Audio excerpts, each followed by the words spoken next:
عزیز ساتھیو، اللہ تعالیٰ کا بہت بڑا فضل ہے، اس کا کرم ہے کہ اللہ تعالیٰ نے اس جلسے کو کامیاب فرمایا اور آپ حضرات کو یہاں آنے کی توفیق عطا فرمائی۔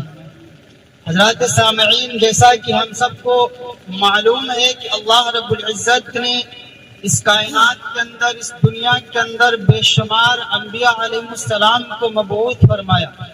کیوں مبعوث فرمایا، کیوں بھیجا؟ لوگوں کی ہدایت کے لیے، ان کی رہنمائی کے لیے، ان کو ایک کرنے کے لیے، بتوں کی عبادت سے چھڑا کر ایک خدا کی عبادت کی طرف دعوت دینے والے۔ اور یقیناً بے شمار انبیاء علیہ السلام اس کائنات کے اندر آئے اور سب نے اپنے اپنے اعتبار سے محنتیں کی، مشقتیں اٹھائی، لوگوں کو دین کی طرف جھوڑا۔ حضرت موسیٰ علیہ السلام آئے، حضرت داؤد علیہ السلام آئے، شیس علیہ السلام آئے، ابراہیم علیہ السلام آئے، عیسیٰ علیہ السلام آئے، گرچہ بے شمار انبیاء علیہ السلام اس دنیا کے اندر آئے اور سب نے اللہ کی طرف لوگوں کو دعوت دی۔ حضرت عیسیٰ علیہ السلام کے دنیا سے رخصت ہونے کے بعد تقریباً 650 سال تک کا دور، وہ زمانہ ایسا گزرا کہ اللہ تعالیٰ نے اس کائنات کے اندر کوئی نبی نہیں پیدا فرمایا، نہیں بھیجا۔ آپ اندازہ لگائیں، جس معاشرے کے اندر اگر 1 2 4 سال اگر جماعت نہ آئے تو لوگ دین سے کس طرح سے دور ہو جاتے۔ امام اگر نہ ہو کسی مسجد میں، وہاں کا ماحول کتنا بدترین بن جاتا ہے۔ وہ معاشرہ جہاں پر 650 سال تک کوئی نبی اور کوئی ایسا رہبر لوگوں کو اللہ کی طرف دعوت دینے والا نہیں آیا تھا۔ آپ اپنے ذہن سے اندازہ لگائے، جہاں پر 650 سال کا دور ایسا گزرا ہو کہ کوئی نبی نہ آیا ہو، اس معاشرے کا کیا حال ہوگا۔ اور لوگوں کا حال یہ ہو گیا تھا کہ اپنی سگی بچیوں کو، جو ان کے سگی بیٹیاں تھیں، ان کو زندہ دفن کر دیا کرتے تھے، اپنی چارپائی کے نیچے گڑھا کھود رکھتے تھے کہ اسی کے نیچے دفن کرتے، یہاں تک کہ خون اور شراب پینے کے عادی ہو گئے تھے۔ نتیجہ یہ تھا کہ اگر کسی عورت کا انتقال، کسی مرد کا انتقال ہوتا تو معاشرے کے لوگ یہ کہتے تھے کہ اس عورت کی منحوسیت کی وجہ سے اس کے شوہر کا انتقال ہوا، تو شوہر کے ساتھ اس عورت کو بھی زندہ جلا دیا کرتے تھے۔ شراب اس میں عام تھی، خون اس میں عام تھا۔ یہ حالت جب آسمان نے دیکھی، اس وقت یہ آسمان کہہ رہا تھا، اے رب تعالیٰ، اگر کوئی نبی نہیں آیا میں بچ جاؤں گا۔ یہ زمین کہہ رہی تھی، اے باری تعالیٰ، اگر اب کوئی نبی پیدا نہیں ہوا میں بچ جاؤں گی۔ یہ سورج کہہ رہا تھا، رب تعالیٰ، اگر کوئی نبی نہیں آیا میری روشنی ختم ہو جائے گی۔ یہ ستارے کہہ رہے تھے، رب تعالیٰ، زمین کے یہ گناہ اب مجھ سے نہیں دیکھے جاتے۔ یہ پہاڑ کہہ رہا تھا، رب تعالیٰ، مجھے برداشت نہیں ہوتا، میں گر جاؤں گا۔ زمین کے ذرات فریاد کر رہے تھے، باری تعالیٰ اب کوئی نبی بھیج دے، رب تعالیٰ اب کوئی دین کی طرف دعوت دینے والا بھیج دے۔ اس وقت اللہ نے اعلان کیا تھا، اے زمین، اے فلک اور ستاروں، زمین کے ذرات کو مخاطب کر کے رب ذوالجلال والاکرام نے یہ اعلان کیا تھا، تمہیں خوشی ہونا چاہیے۔ اب تک جتنے نبی آتے رہے وہ تو آدم تھے، وہ تو شیس تھے، اللہ کہہ رہا تھا وہ تو موسیٰ تھے، وہ تو عیسیٰ تھے۔ اے زمین کے ذرات، اب جس نبی کا میں نے تمہارے لیے انتخاب کیا ہے، اب جو نبی میں 650 سال کے بعد بھیجنے والا ہوں، وہ کوئی عام پیغمبر نہیں ہوگا، ساری کائنات کا نبی، ذروں ذروں کا نبی، آسمان کا نبی، چاند کا نبی، ستاروں کے نبی اور زمین کے ایک ایک حصے کے نبی بنا کر میں محمد رسول اللہ صلی اللہ علیہ وسلم کو آپ کے درمیان بھیج رہا ہوں۔ اندازہ لگائیں، اللہ رب العزت نے آپ سب کو اس امت میں پیدا فرما کر کیا کیا نہ دیا. اس امت کا معاشرہ اس وقت کتنا بدترین تھا. میں نے آپ کو بتایا کہ بیٹیوں کی حالت یہ تھی کہ اگر بیٹیوں کا ذکر سنتے کہ ہمارے گھر میں بیٹی کی ولادت ہوئی ہے تو بیٹی کو اٹھا کر زندہ دفن کر دیتے. کیا ماں اور بہنوں کی عزت نہیں بڑھی؟ جب ہمارے اور آپ کے آقا سرور کائنات اور تمام نبیوں کے نبی محمد رسول اللہ صلی اللہ علیہ وسلم نے پوری امت کو خطاب کر کر یہ بات ارشاد فرمائی تھی، آج کے بعد کوئی اپنی بیٹیوں کو نہیں دفن کرے گا، آج کے بعد بیٹیاں درگور نہیں کی جائیں گی، کیونکہ بیٹیاں ایک دن ماں بنیں گی اور ماں کے قدموں کے نیچے جنت. آقا صلی اللہ علیہ وسلم کے آنے کی وجہ سے ماؤں کی عزت نہیں بڑھی. یہ مائیں، یہ آپ کی بیٹیاں جو آج کورٹ کے اندر اسلام کے خلاف مقدمہ کرتی ہیں، آپ دیکھیں وہ چاہے لکھنؤ کا ہائی کورٹ ہو، چاہے دلی کا سپریم کورٹ ہو، ہزاروں کیس آزاد کو ایسے ملیں گے کہ مسلم خواتین یہ مقدمہ کرتی ہیں جا کر کہ ہمیں اسلام نے قید میں رکھا ہے، ہمیں اسلام برقعے میں رکھا ہے، ہمیں اسلام من کی زندگی جینے کی اجازت نہیں دیتا. آپ کی یہ بیٹیاں جن کے بارے میں ہمارے اور آپ کے ساری کائنات کے نبی نے ارشاد فرمایا تھا، جو شخص 3 بیٹیوں کی پرورش کرے اور اچھی تربیت کرے، اچھی تعلیم دلائے، اللہ کے حبیب نے فرمایا تھا اللہ تعالیٰ اس کے لیے جنت کو واجب کر دیتا. بے شک بیٹیوں کا مقام کتنا بڑا. صحابی نے پوچھا یا رسول اللہ اگر کسی کے پاس 2 بیٹیاں ہوں، میرے نبی نے فرمایا اللہ تعالیٰ اس پر بھی جنت کو واجب کر دیتے. آپ سوچیں ان بیٹیوں کا رتبہ اللہ کے نبی کریم صلی اللہ علیہ وسلم کے آنے سے کتنا بڑا. ہماری مائیں اور بہنیں اس مجمع کے اندر تشریف فرمائیں. میں سب کو مخاطب کر کے کہتا ہوں اسلام نے جو مقام جو درجہ آپ کو دیا ہے، اگر اس بات پر میں چیلنج کروں اور دعویٰ کروں دیگر مذاہب کے اندر آپ کو یہ رتبہ نہیں مل سکتا. میرے عزیزوں، میری ماں اور بہنوں، آپ سوچیں کہ جس جنت کو پانے کے لیے بایزید بستانی سے پوچھئے، علماء کرام سے پوچھے، خواجہ اجمیری رحمت اللہ علیہ سے پوچھے اور دیگر صلحاء جنہوں نے بڑی قربانیاں پیش کر کے اور جو دنیا کے نیک گزرے ہیں، جنہوں نے بڑی مشقتیں برداشت کر کے اپنے اللہ کو راضی کیا ہے، ان سے پوچھے کہ جنت کیسے ملتی ہے. میں آپ کو بتاتا ہوں وہ جنت جس کے لیے ہم لوگ دن رات تڑپتے ہیں، وہ جنت جس کے لیے ہم سب دنوں رات عبادت کرتے ہیں، اللہ تعالیٰ نے اسی جنت کو اٹھا کر ماں کے قدموں کے نیچے رکھ دیا. عورتوں کا مقام کتنا بڑا. اللہ کے نبی کریم صلی اللہ علیہ وسلم کی میں آپ کو حدیث سناتا ہوں. ایک حج کرنے میں بات عورتوں کی چل رہی تھی، جو آج سپریم کورٹ کے اندر سینکڑوں کیسز ایسے پڑے ہیں کہ ہماری مائیں اور بہنیں یہ مقدمہ کر رہی ہیں کہ ہمیں اسلام نے قید میں رکھا ہے، ہمیں اسلام نے قید کر دیا ہے، ہمیں اسلام اجازت نہیں دیتا. میں ان خواتین کو مخاطب کر کے بات کہتا ہوں، اللہ کے نبی نے آپ کے رتبے کو کتنا بلند کیا. آپ کیوں بھول جاتے وہ حدیث کہ اللہ کے نبی نے ارشاد فرمایا تھا اگر کوئی شخص اپنے گھر کے اندر داخل ہو، نہ ماں سے بات کرے، نہ کلام کرے، نہ کوئی وجہ پوچھے، صرف اپنی ماں کو محبت کی نظر سے دیکھ لے، اللہ رب العزت اسے مقبول حج کا ثواب عطا فرمائے. آپ کیا اندازہ لگا سکتے ہیں ماں سے بڑھ کر کوئی نام کیا ہوگا؟ اس نام کا احترام ہم سے کیا ہوگا؟ اور اللہ نے جب جنت کو اٹھا کر ماں کے قدموں کے نیچے رکھ دی، اس کے سر کا مقام کیا ہوگا؟ اس کے سر کا مقام کیا ہوگا؟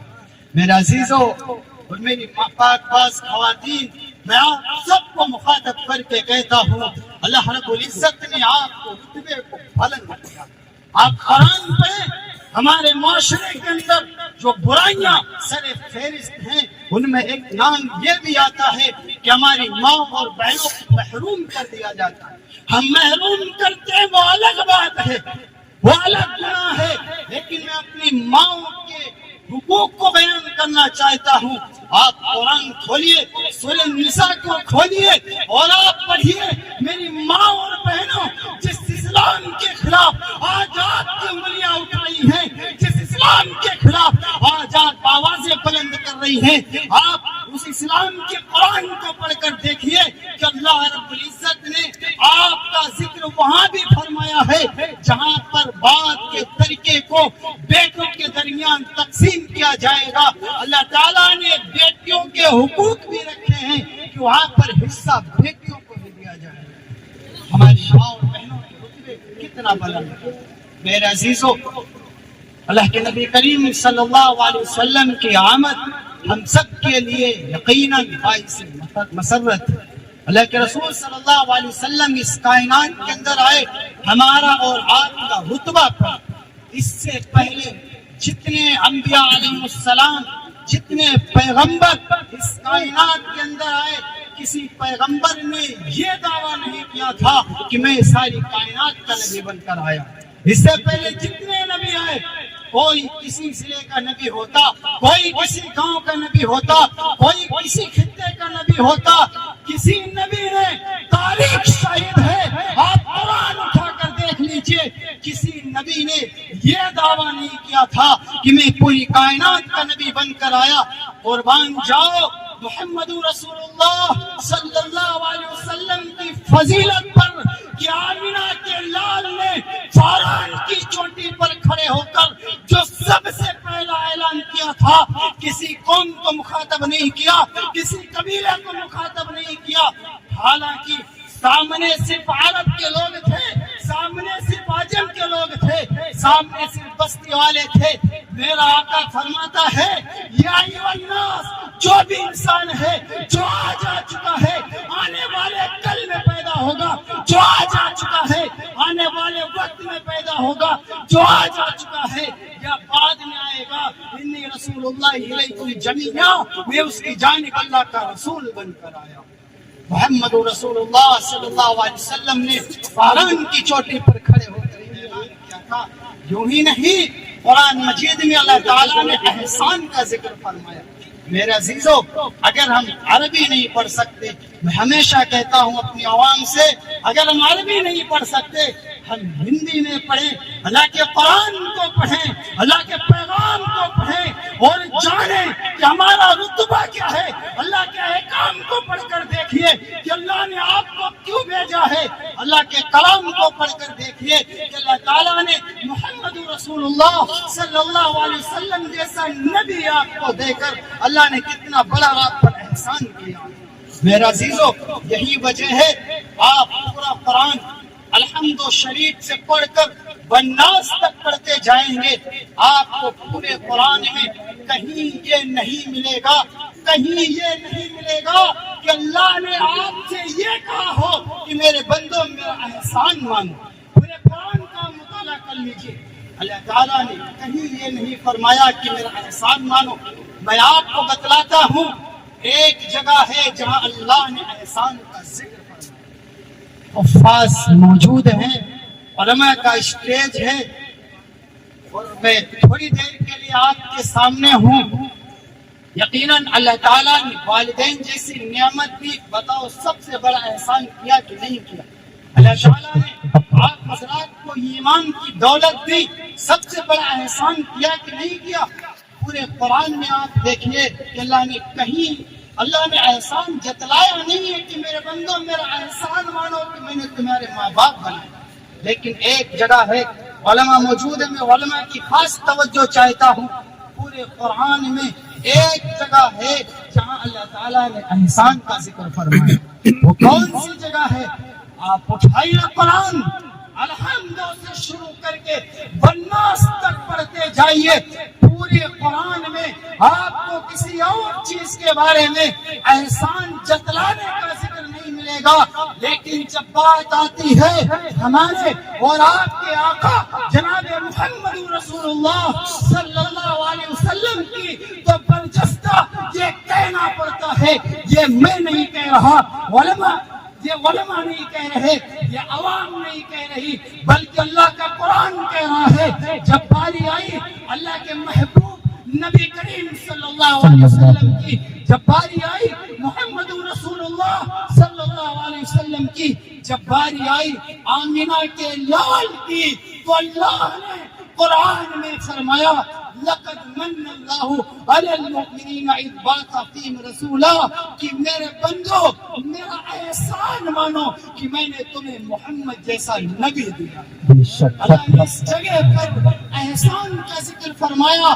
کہ میرا احسان مانو کہ میں نے تمہیں محمد جیسے نبی کے امت میں پیدا کیا ہے۔ اے نبی نگر کے نوجوانوں، آپ اندازہ لگائیے کہ اللہ نے آپ کو کیا وقت دیا ہے، اللہ نے آپ کو کیا مقام دیا ہے، لیکن آج ہم اور آپ اپنے نبی کے احسانات کو بھلا کر آج ہم سب دنیا کے چکر میں پڑے، ہم آخرت کو ہم بھول گئے، ہماری مائیں اور بہنیں نبی پاک صلی اللہ علیہ وسلم کی سیرت کو بھلا گئے، اور نتیجہ یہ ہے کہ آج ہماری حالت کیا سے کیا ہو چکی۔ بس 5 سے 6 منٹ تک آپ کی اور روبرو ہو، آپ حضرات بور تو نہیں ہو رہے؟ میرا محترم سامعین، اللہ کے نبی کریم صلی اللہ علیہ وسلم کی بے شمار سنتیں، اور یقیناً ہر سنت ہمارے لیے عمل کرنے کی چیز ہے، اور ضروری ہے کہ ہم اگر ہر سنت پر عمل کریں، اور ایک مسلم کو چاہیے بھی ہے کہ نبی پاک صلی اللہ علیہ وسلم کی ہر طریقے پر عمل کرتا جائے۔ حضرت مولانا شاہ ابرار الحق نور اللہ مرقدہ نے فرمایا تھا، اللہ تعالیٰ غریب رحمت کرے، حضرت نے فرمایا تھا کہ جو شخص 3 چھوٹی چھوٹی سنتوں پر عمل کر لیتا ہے، اللہ تعالیٰ پوری زندگی اس کی سنتوں کے انوار سے بھر دیتے ہیں۔ آپ کہو کہ انشاءاللہ ہم ضرور عمل کریں گے، انشاءاللہ 3 چھوٹی آپ کر لیں، آپ کا جلسہ کامیاب ہے۔ یقیناً علماء کرام نے، اساتذہ کرام نے آپ کے سامنے عمدہ بیان کیا، جامع بات کی۔ میں ادنا سا طالب علم آپ کے سامنے میں امید کرتے ہوئے کہ آپ عمل کریں، بس 3 سنتیں آپ کے سامنے رکھ کر اپنی بات ختم کرتا ہوں۔ حضرت رحمت اللہ علیہ نے فرمایا کہ جو شخص نبی پاک صلی اللہ علیہ وسلم کی 3 چھوٹی چھوٹی سنتوں پر عمل کر لیتا ہے، اللہ تعالیٰ اس کی پوری زندگی سنتوں کے انوار سے بھر دیتا ہے۔ ان میں پہلی سنت، 3 سنتوں میں سے سنت ہے سلام کو عام کرنا۔ جو شخص سلام کو عام کرتا ہے، اللہ تعالیٰ اس کی زندگی سنتوں کے انوار سے بھر دیتے ہیں۔ آج ہم اپنے معاشرے کا جائزہ لیں کہ ہمارے معاشرے میں اس سنت پر عمل ہو رہا ہے۔ ہم اگر جھانک کر دیکھیں اپنے محلے کے اندر، اپنے پڑوسی کو اگر دیکھیں، ہم اس سنت سے دور ہیں۔ ہم یوں ہی دعویٰ کرتے ہیں کہ ہم نبی کے امتی ہیں، ایک سگے بھائی سے اختلاف رکھتا ہے، نتیجہ یہ ہوتا ہے 2 سال تک 10 سال ایسے گزر جاتے ہیں کہ آپس میں تعلقات نہیں ہوتے، آپس میں سلام نہیں کرتے، آپس میں معاملات نہیں کرتے، بلکہ اگر ایک بھائی کے گھر اگر شادی ہوتی ہے تو مارے غصے کے، مارے ناراضگی کے 10 سال گزر جاتے ہیں، بھائی کی شادی میں شرکت نہیں کرتے، اور ہم یہ چاہتے ہیں، ہم یہ سمجھ رہے ہیں کہ ہم نماز پڑھ رہے ہیں تو ہمیں جنت مل جائے گی، ہم یہ سمجھ رہے ہیں کہ ہم نے روزہ رکھا تو ہمیں جنت مل جائے گی۔ آپ بتاؤ کہ نبی کی اہم سنت جو سلام کرنا تھی کہ ہمارے معاشرے سے ختم نہیں ہو رہی؟ ہم بنے تو حاجی صاحب گھوم رہے ہیں، فجر ظہر عصر مغرب عشاء نمازیں، چاہے تہجد ہو، چاہے شراق ہو، چاہے فرائض ہو، کوئی بھی نماز ہو ہم سے نہیں قضا ہو رہی، لیکن بات جب اتحاد کی آتی ہے، ہمارا سگا بھائی ہم سے ناراض ہوتا ہے، ہم سے نہیں مناتے، ہم اسے سلام نہیں کرتے، ہم سمجھ رہے ہیں کہ ہم سے اللہ راضی ہے۔ ابھی آپ کے سامنے مفتی آفتاب عالم صاحب ندوی دامت برکاتہم العالیہ نے یہ بیان کیا تھا کہ اللہ تعالیٰ کی خوشی تبھی ملے گی جب اللہ کے محبوب نبی کریم صلی اللہ علیہ وسلم کی خوشی کو تم حاصل کرو. اور حضور کی جو سنت تھی سلام کو عام کرنا، آج ہمارے معاشرے کے اندر اس سنت کو ختم کیا جائے. اور آپ صلی اللہ علیہ وسلم جب گھر کے اندر تشریف لاتے، امی عائشہ رضی اللہ تعالی عنہ فرماتی تو حضور پہلے آ کر سلام کرتے. آپ ارادہ کریں کہ انشاءاللہ ہم بھی اپنی بیویوں کو سلام کیا کریں. انشاءاللہ ہم بھی آپسی جھگڑوں کو ختم کر کے بلکہ سلام کو عام کریں گے. میں آپ کو اور بتاؤں، اللہ کے نبی کا ارشاد ہے جو شخص سلام میں پہل کرتا ہے اللہ تعالیٰ اسے تکبر جیسے گناہ سے محفوظ کر دیتے. جو شخص سلام میں پہل کرتا ہے اللہ تعالیٰ اس کے گھر کے فقر و فاقہ کو دور کر دیتے ہیں. یعنی جو شخص سلام کرتا ہے اس کے رزق میں برکت ہوتی ہے، اس کے کاروبار میں ترقی ہوتی ہے، اس کے رزق میں اضافہ ہوتا ہے. اور اگر ایک دکان تھی تو اس کے پاس 2-4 دکانیں ہو جاتی ہیں. کیوں؟ سلام کرنے سے یہ سلام کی برکت ہوتی ہے. اور اللہ کے نبی کریم صلی اللہ علیہ وسلم نے ارشاد فرمایا ان اول الناس باللہ من بدأ بالسلام، کہ جو شخص سلام میں پہل کرتا ہے وہ شخص اللہ کا مقرب بندہ بن جاتا ہے. آپ ارادہ کریں کہ انشاءاللہ ہم سلام کو وہاں کریں. اور دوسری سنت اللہ کے نبی کریم صلی اللہ علیہ وسلم نے کی یہ تھی، حضرت ہردوئی رحمۃ اللہ علیہ نے فرمایا کہ دوسری سنت ہے ذکر اللہ کی کثرت کرنا. ذکر اللہ یعنی اللہ کا ذکر خوب کرنا. آج اگر ہمارے معاشرے کے اندر دیکھا جائے تو جب جلسہ ہوتا ہے، جب کوئی پروگرام ہوتا ہے، تبھی جو سبحان اللہ الحمدللہ کہہ لیں. اس کے علاوہ کیا ذکر کا معمول ہے ہمارے پاس؟ صبح سے شام تک ایک بندہ جو اللہ کا کھاتا ہے، اللہ کا پیتا ہے، اللہ کی بنائی ہوئی زمین پر چلتا ہے، اللہ کے دیے ہوئے سورج سے فائدہ اٹھاتا ہے، اللہ کے دیے ہوئے گلے سے فائدہ اٹھاتا ہے. پورا دن صبح سے شام گزر جاتا ہے، پوری رات گزر جاتی ہے، بندے کی زبان پر ایک بار بھی اللہ کا نام نہیں آتا. ایسے بھی لوگ ہمارے معاشرے کے اندر پائے جاتے ہیں. آپ ہماری قوم جا کہاں رہی کہ ہم نے کبھی اس بات پر غور کیا کہ آج ہمارے معاشرے کے اندر اس سنت کو دور کیا جائے. میرے عزیزوں، ہم سب لگتے ہیں کہ ہم ذکر اللہ کا عادت ڈالیں. بخاری شریف کی سب سے آخری حدیث میں آپ کے سامنے پیش کرتا ہوں. اللہ کے نبی کریم صلی اللہ علیہ وسلم نے ارشاد فرمایا کہ 2 کلمے ایسے ہیں جو زبان پر بڑے ہلکے پھلکے ہوتے ہیں اور جو میزان عمل میں اعمال کے اعتبار سے، وزن کے اعتبار سے بڑے ہوئے ہوتے ہیں. وہ سبحان اللہ و بحمدہ سبحان اللہ العظیم. یہ 2 کلمے جو شخص جتنا زیادہ ذکر کرتا ہے اللہ تعالیٰ اس کے میزان عمل کو ثواب سے بھر دیتے ہیں. ہم ارادہ کریں کہ انشاءاللہ کلمات کا ضرور ذکر کریں. اور تیسری سنت جو حضرت ہردوئی رحمۃ اللہ علیہ نے فرمائی تھی کہ جو شخص 3 سنتوں پر عمل کر لیتا ہے اللہ تعالیٰ اس کی پوری زندگی سنتوں کے انوار سے بھر دیتے ہیں. ان میں سے تیسری سنت یہ تھی کہ ہر اچھے کام کو دائیں طرف سے شروع کرنا. ہر اچھے کام کو دائیں طرف سے شروع کرنا. اللہ کے نبی کریم صلی اللہ علیہ وسلم يحب التنامل حتى التنحل والترجل. اللہ کے نبی کریم صلی اللہ علیہ وسلم ہر چیز کے اندر دائنی طرف کو پسند کرتے تھے، یہاں تک کہ جوتے پہننے میں بھی اور کنگھی کرنے میں بھی حضور دائنی طرف کا خیال رکھا کرتے. آج کے ہم کنگھی نہیں کرتے، کہ ہم کپڑا نہیں پہنتے، کہ ہم چپل نہیں پہنتے، لیکن ہم یہ طے کر لیں کہ انشاءاللہ ہم جب بھی جوتا پہنیں گے سرور کائنات اور ساری کائنات کے نبی، ہم سب کے نبی، آمنہ کے لال اور محمد رسول اللہ صلی اللہ علیہ وسلم جوتا پہلے داہنے پیر میں پہنا کرتے تھے. اسی لیے میں محمد کا امتی ہوتے ہوئے میں بھی جوتا پہلے دائنے پیر میں پہنا. آپ طے کر لیں کہ انشاءاللہ ہم جب بھی چپل پہنیں گے، جب بھی جوتا پہنیں گے، ہم پہلے دائنا پہنا کر کریں گے. اور اس کے علاوہ جب مسجد کے اندر جب داخل ہو تو پہلے داہنا پیر داخل، ہر چیز کے اندر جو اچھے کام ہیں، آپ جب کپڑا پہنے، آپ شرٹ پہنتے ہیں، کرتا پہنتے ہیں، صدری جو بھی آپ استعمال کرتے ہیں، جیکٹ پہنتے ہیں، جب بھی آپ پہنے آپ بایاں ہاتھ نہ ڈالیں بلکہ پہلے آپ دائنا ہاتھ ڈالیں. اس سے ملعون ابلیس شیطان کی کمر ٹوٹتی ہے. وہ شیطان جس نے ہمارے اور آپ سب کے ذرات کے رب سے دعویٰ کیا تھا کہ اللہ میں تیرے نیک بندوں کو بھڑکاؤں گا، میں تیرے نیک بندوں کو گمراہ کروں گا.